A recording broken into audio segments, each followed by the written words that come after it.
In episode 2, both factions, the Raven Union and the League, are hard at work trying to figure out how they're going to win this war. The Union in particular is doing pretty well. They're pretty close to victory. As Lord Hardwood and Francis Gaunt are talking about strategic plans, in walks Salt with the latest on the chemical warfare. And this is the first time that Francis Gaunt is hearing about any of this, and she is really turned off. Lord Hardwood makes her aware of it, but he can't believe that she's not for this because, after all, they are in the midst of a war. Francis wants him to put an end to it, but the way he looks at it, this is the same thing as using tanks. After a little bit of back and forth, eventually Hardwood agrees to put a stop to it, but you get the sense that he's not going to put a stop to it. On the other side, Inspector Aziz does have a meeting to go to with the figureheads of the League, but before he does that, he goes and meets with Martha, because they are aware that Thomas Wayne went to visit her. He asks what the nature of it was, and she tells him that he showed up because the bosses are staying neutral. And just like how the United States is staying neutral in name only, but planning on cultivating a relationship with the Raven Union, Aziz, without any knowledge of that, wants to do the same thing with the United States. Yeah, okay, they're neutral, but it doesn't mean we can't cultivate a relationship. So he's pretty annoyed when he hears that Martha Kane told him to go piss off. He wants her to reestablish that relationship that they previously had so they can possibly get in good with the United States and use their resources to try to win this war. He then heads to the war room where there's 20 people, including Aziz, the Prime Minister, the Queen, John Ripper, and a few others arguing about what they're going to do next to try to win. But Alfie doesn't care about the war anymore because he is a week away from leaving for the States. He almost has enough money, and he's going to take one more job, and then he's gone, planning on leaving with Dave Boy and Baza and just disappearing, not really telling anybody. Well, he needs to tell one person at least, Sandra. They're kind of seeing each other. After celebrating with the boys, he goes and tells his mom after his shift, but she's not excited for this news. She doesn't want to leave. They start arguing about the matter, and in a fit of rage, she yells at him, saying that she can't even look at Alfie without thinking about what happened with his father. Alfie doesn't really seem to take it personal, just telling his mother, we have to try to move forward. But Alfie's mother doesn't want to try to move forward. She wants to live her life in England. So he's going to have to continue to work on his mom if he wants her to come to the States with him. Next day, Alfie has to tell the other person who he cares about that he's planning on leaving, and that's Sandra. But when it comes time to tell her, he can't bring himself to do it. He gets a welcome distraction, though, when Thomas Wayne walks into the club.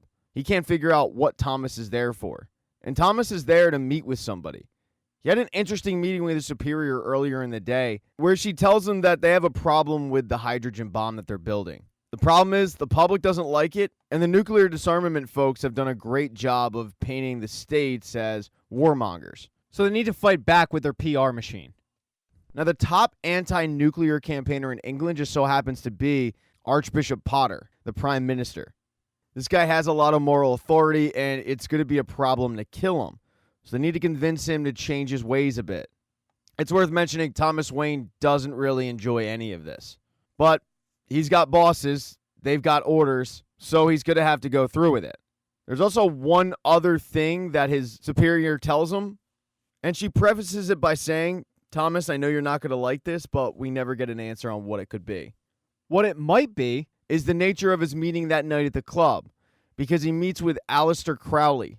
Thomas doesn't really feel comfortable meeting with Aleister again, but he's going to need his particular services. He tells Aleister that his superiors have a proposal. They know that Aleister is really well connected in the Raven Union, but they also know that he's held at arm's length because he does the things that other people find repugnant.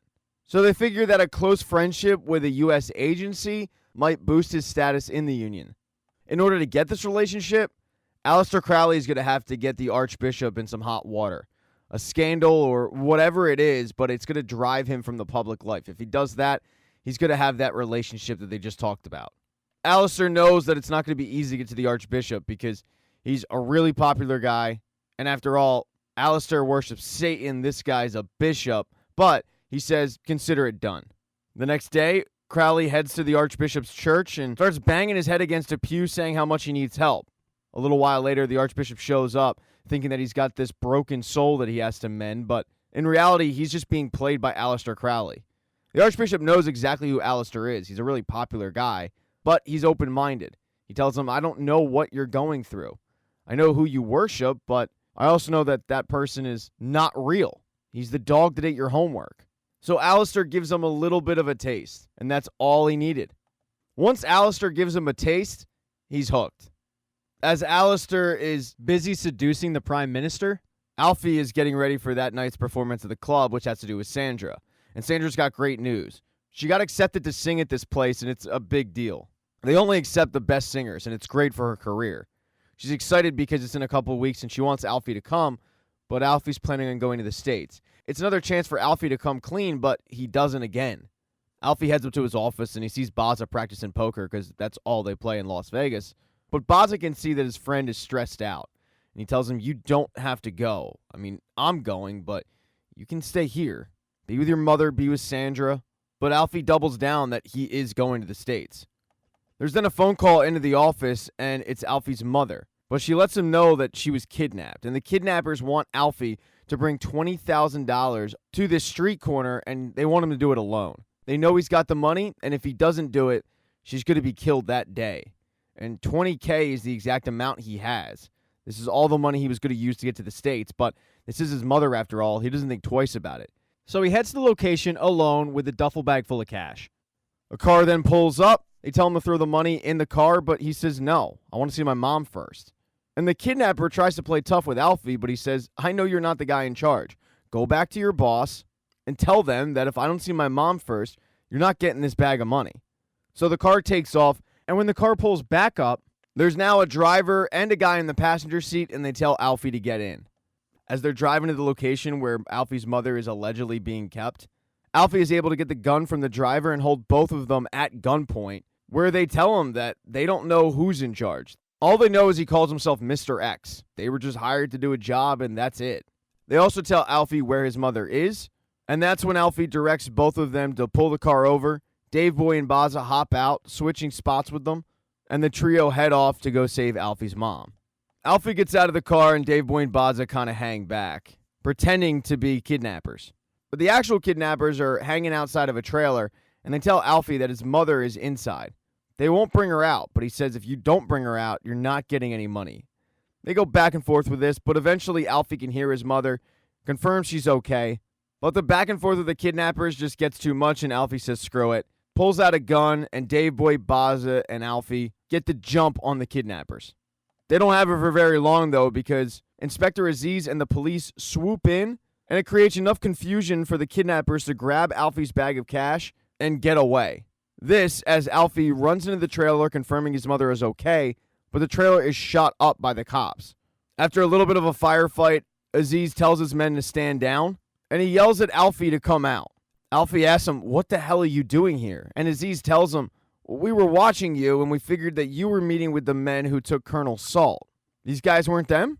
And he's talking about the guys who just got away. Alfie can't believe that he would even suspect that, and he says, no, man, you're wrong, but that's beside the point. You screwed me over. They got away with my money. I showed up here because they kidnapped my mother. Dave Boy, Alfie, his mom, they just all start ripping into Aziz for being an idiot. And then finally, there's Bet Sykes and Katie Browning. Bet figures that she's just doing Katie a favor, protecting her while they get all this mess sorted out, because she knows that the Union is going to be looking for Katie, figuring that she was the one who killed the guy back in the bunker. But she knows all she has to do is get to Lord Hardwood and get all of this mess expunged. They headed to a bus stop because they need to get as far away from that location as possible. They get to a neighborhood that has been cleared out by the Raven Union, and they go to a house that's been abandoned. Posting up there where Bet handcuffs Katie to the banister and then goes out to try to get in touch with Lord Hardwood. She finds out the hard way, though, that that's not going to be easy. She can't just call him up. He's a really powerful guy, and he's in the middle of a war. So even though she says that it's a personal matter and she knows him, it's really just jotted down as a message and a he'll get back to you. It's not what she was looking for. She's going to have to think of another way to get to Hardwood. But she also asks Katie to think about, and she's probably hungry, so she goes, grabs some food, and returns back to the house. As Katie and her are sitting down to eat, she starts mentioning that Katie doesn't fit the terrorist type, and Katie keeps saying, I'm not a terrorist. I've told you that. I'm an art student.